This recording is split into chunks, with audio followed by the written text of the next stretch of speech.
Cambodia, a country ravaged by war, yet a country with the most amazing spirit of people regrouping. When Pol Pot destroyed 2/3 of the population and desecrated the countryside between 1975 and 1979, all was lost. The country went into a civil war until 1999. But now the country is rejoining the world as everything is expanding, and we went on a journey of discovery to find out and discover the real Cambodia. Angkor Wat was not only the biggest city in the world, but as a matter of fact, it still actually exists as the largest temple in the world as well. So this site, which is actually in total 402 square kilometres of ruins, biggest city, biggest temple, over 1 million people here, and no McDonald's. So by 1500, it was all over here. Angkor Wat grew back into the jungle. But then back in 1870, about 300 years after, it was rediscovered by a team of French archaeologists on elephants.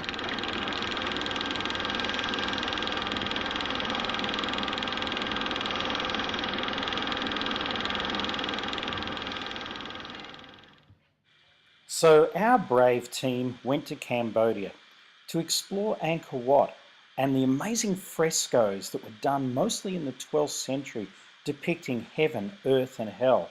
But we found so much more, from the Apsara dances to the great battles to the amazing sights here in the jungle. Yes, we found some water buffaloes and we found some pretty extreme practices that I didn't think I wanted to really do myself.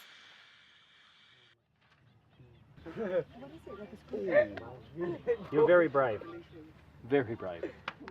The old ways still existed in Cambodia, and cutting the grass as well, but something else was a little bit more scary.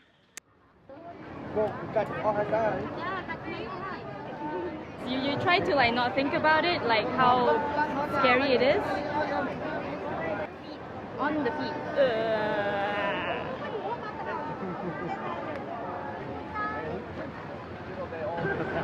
It's so not cool.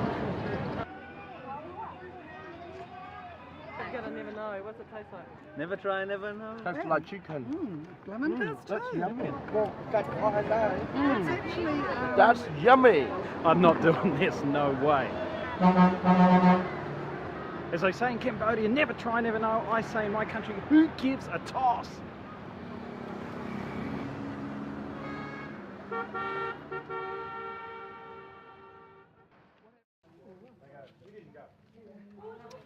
We are on the set of Lara Croft Tomb Raider here in Cambodia, and we're going to go hunting the very elusive Angelina Jolie.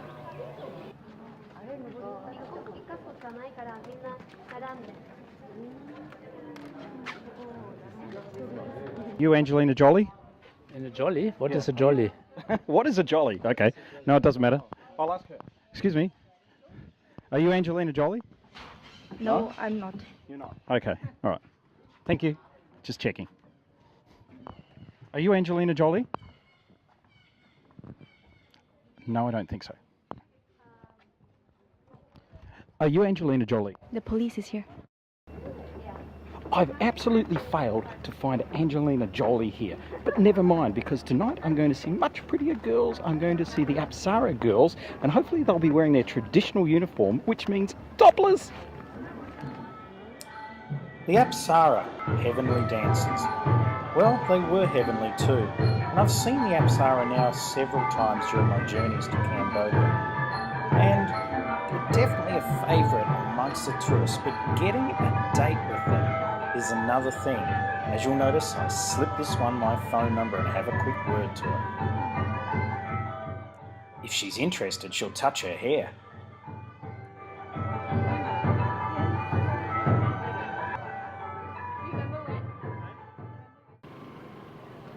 There are only 4 species of freshwater dolphin in the world. The Irrawaddy dolphin here in Cambodia. There's also one in the Amazon in Brazil, one also in the Mekong in China, and the last one's in India in the Ganges, which I doubt anybody's ever seen.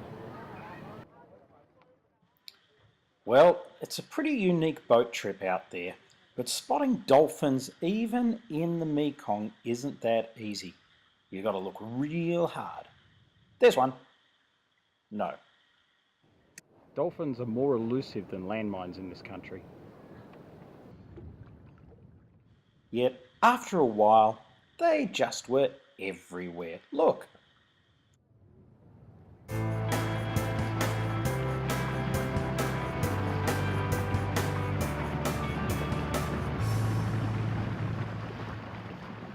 It's hard to believe, but we're actually in the middle of the Mekong River. There's like 100 metres on one side and about 500 metres on the other side of river. We're in a very small piece of land. In another couple of months we'll be absolutely underwater by about 4 or 5 metres.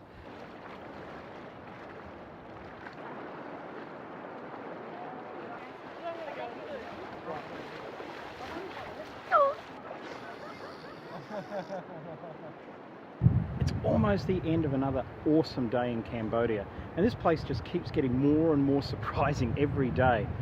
To actually come out to the middle of the river and just have such a beautiful spot to go swimming just capped off what is one of the most magnificent days.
My favorite quote is, when you change the way you look at things, the things you look at change.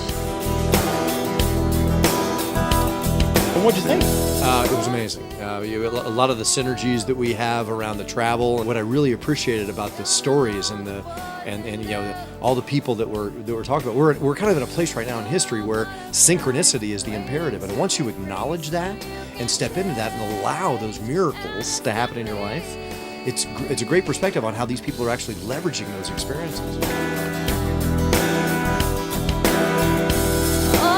Actually, I feel like my dream is unfolding moment by moment in my life, and I've always had a dream to help other people, to envision world peace, but I realize that world peace doesn't start out there, that it's an inside job, and then it starts within, with each individual person, starting with myself. Resonate from that space that's here. You know, we all know the cliche, the longest distance you travel in your life is the 18 inches from here to here. Everything about it felt right, and I feel it's the next step in evolution to where we're all going.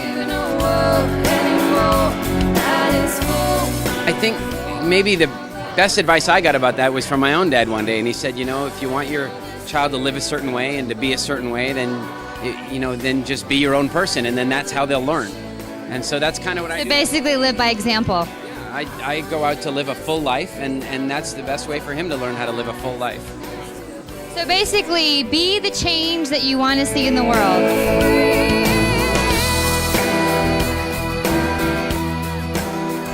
My story in the movie is how I've taken the teachings of The Secret and been able to source and manifest amazing things. I've been to 12 countries in 5 years and really didn't have the money to go, but knew in my heart I wanted to do it, and I was able to source and manifest everything I wanted. My whole experience is just being open to possibilities. And it's the state that you talk a lot about it in the movie, around just being present. Within my vision, it's been my passion to help teenagers. I myself was a depressed teenager, and it's interesting how we view things as a child, and then as we get an adult, we change the way we look at things, because we have experience or life lessons. And live that authentic life and that authentic success, because too many people deserve it, but they're lacking it. And I'm grateful to be here, and this is a wonderful project, and I feel like I am a wonder child too.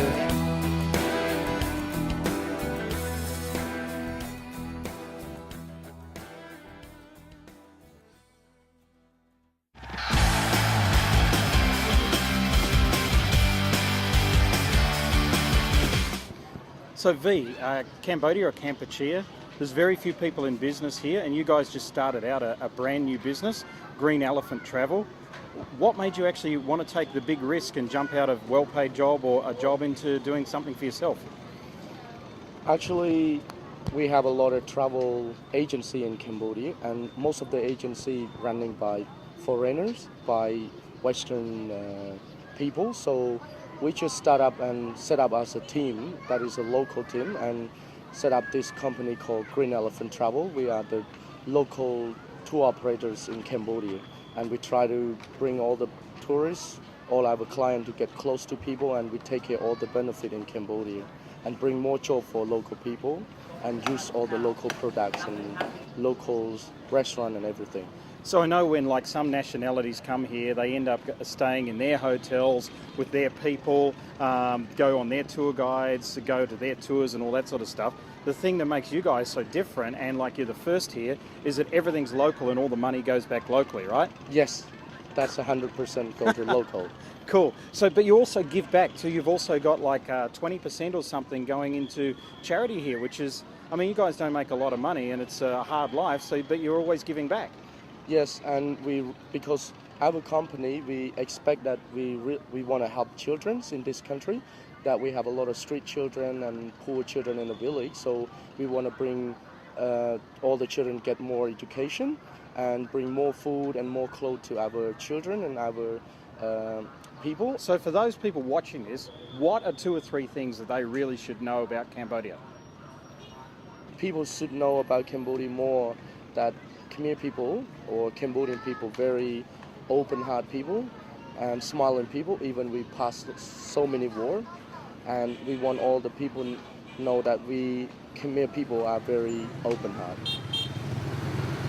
These markets are some of the busiest in Siem Reap, as you can see behind me. We're going to buy some school supplies, then we're going out to the school on the lake to give it to the children and check out how they get educated here.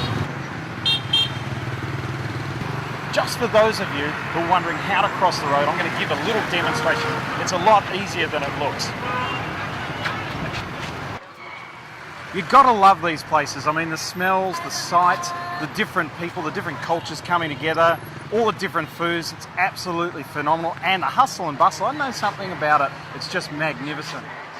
So what we're doing here is negotiating. Westerners often pay far inflated prices than what the Khmers do. So we're negotiating down because that way we can buy more books and supplies, which is much better for the kids when we get to the school.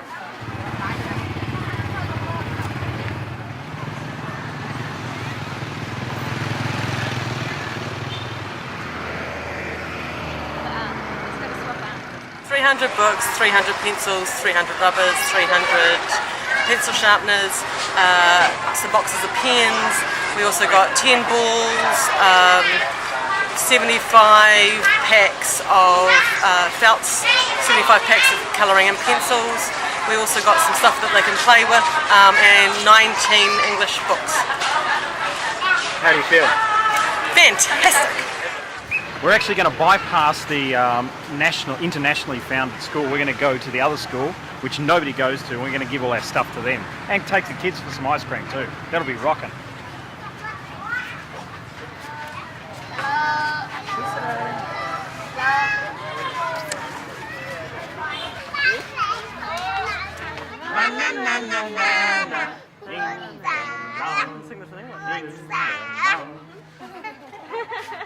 The orphans here really don't get a lot of stuff, so what we're doing is we're taking school books, pens, pencils, all that sort of thing.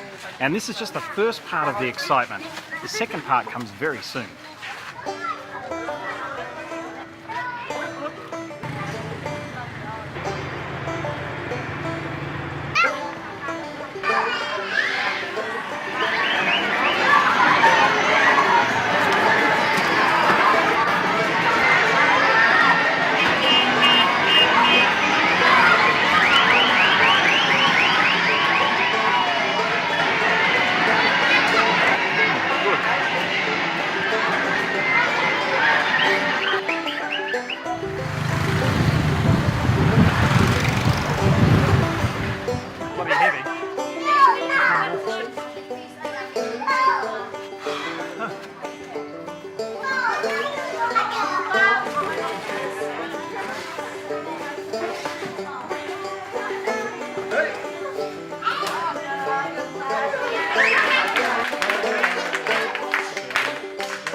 We are off biking now over the Mekong Delta on a bamboo bridge, which is going to be really cool and interesting. Haven't done that one before. We're going to go play soccer against the village kids, which will probably get our butts whipped, but never mind, and give away some free stuff at the school again.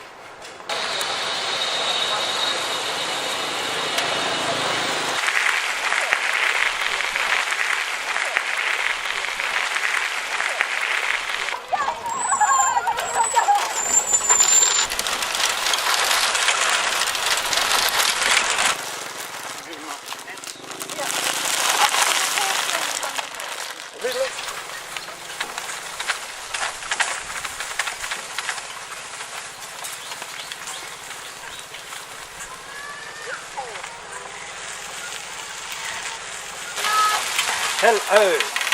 Let's see, what goodies do I have for you? Maybe one of these. Would you like those? Yeah. Walk on.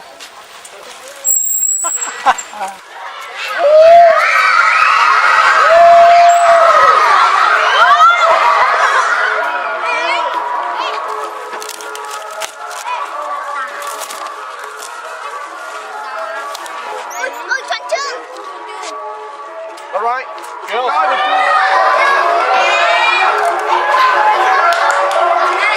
This is actually hard trying to make it fair. It really is. Really hard. Especially when you can't even get the pencils out of the thing.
After the Khmer Rouge took power in 1975, they came here to an abandoned high school where they transformed it into this place called S21.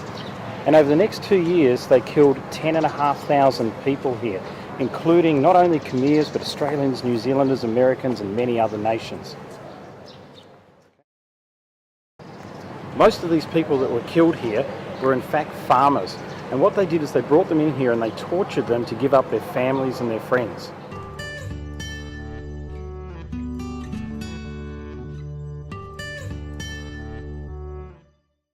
The Khmer Rouge were basically looking for anybody with an education.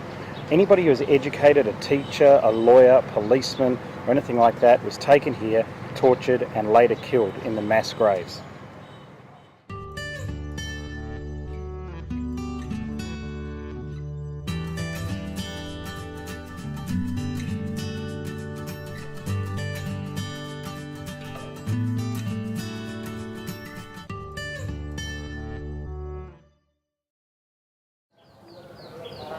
It should feel really creepy here, but it doesn't.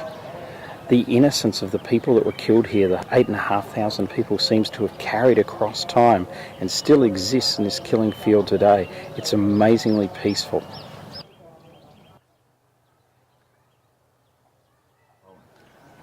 This clothing that's behind me in this shot here was worn by people just moments before they died.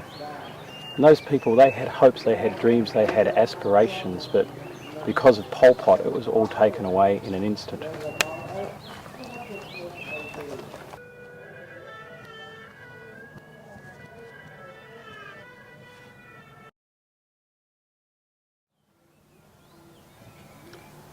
I actually don't know really how I'm feeling right now. It's almost ridiculous, I guess is a word, to think that where we're standing here, over 8,500 people were killed.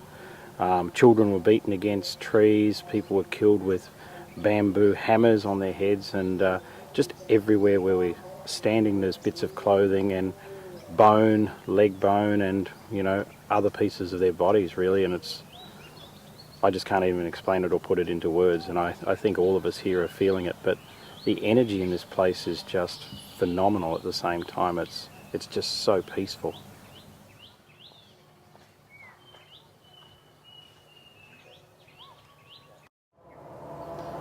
There's still 5 million landmines unexploded here in Cambodia. Most of them are along the Thai border. What really sucks about that is that every day 2 small kids get blown up. Just where we drove past, in fact, the side of the road, they were actually demining it and there was children running everywhere.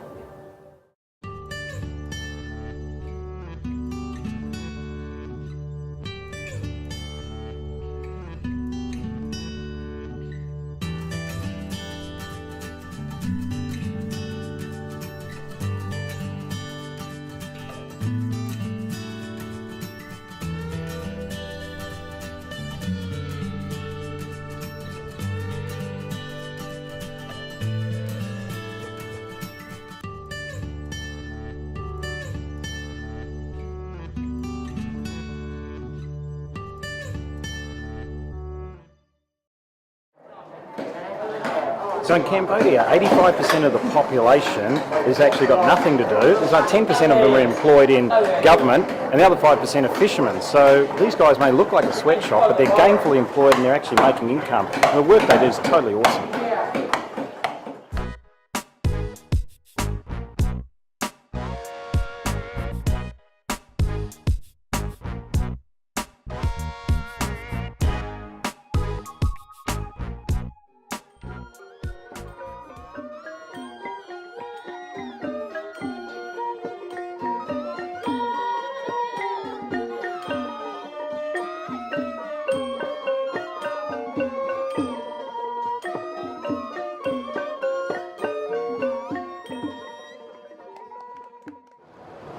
Everywhere in Cambodia there's evidence of war, particularly the landmine victims. You do see them everywhere, and they're just getting on with life. They're part of the existence there, and soon they just become other people and not victims.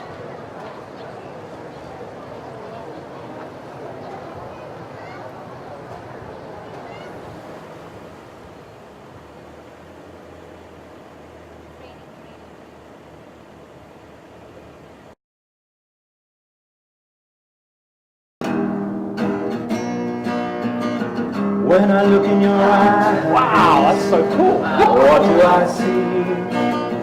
Do I see the hope of a child or just misery?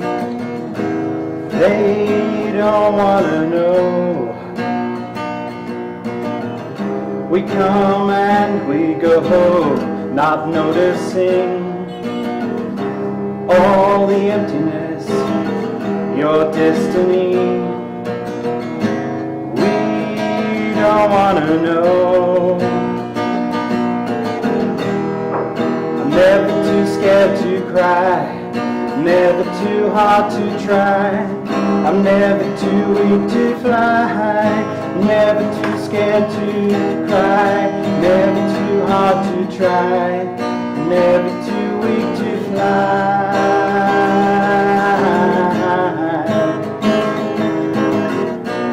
And I didn't know it would be like this, all the love.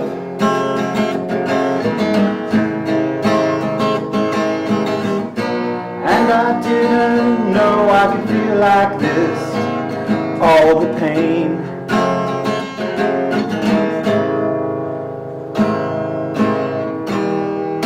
Never too scared to cry, never too hard to try, never too weak to fly, never too scared to cry, never too hard to try, never too weak to fly, fly.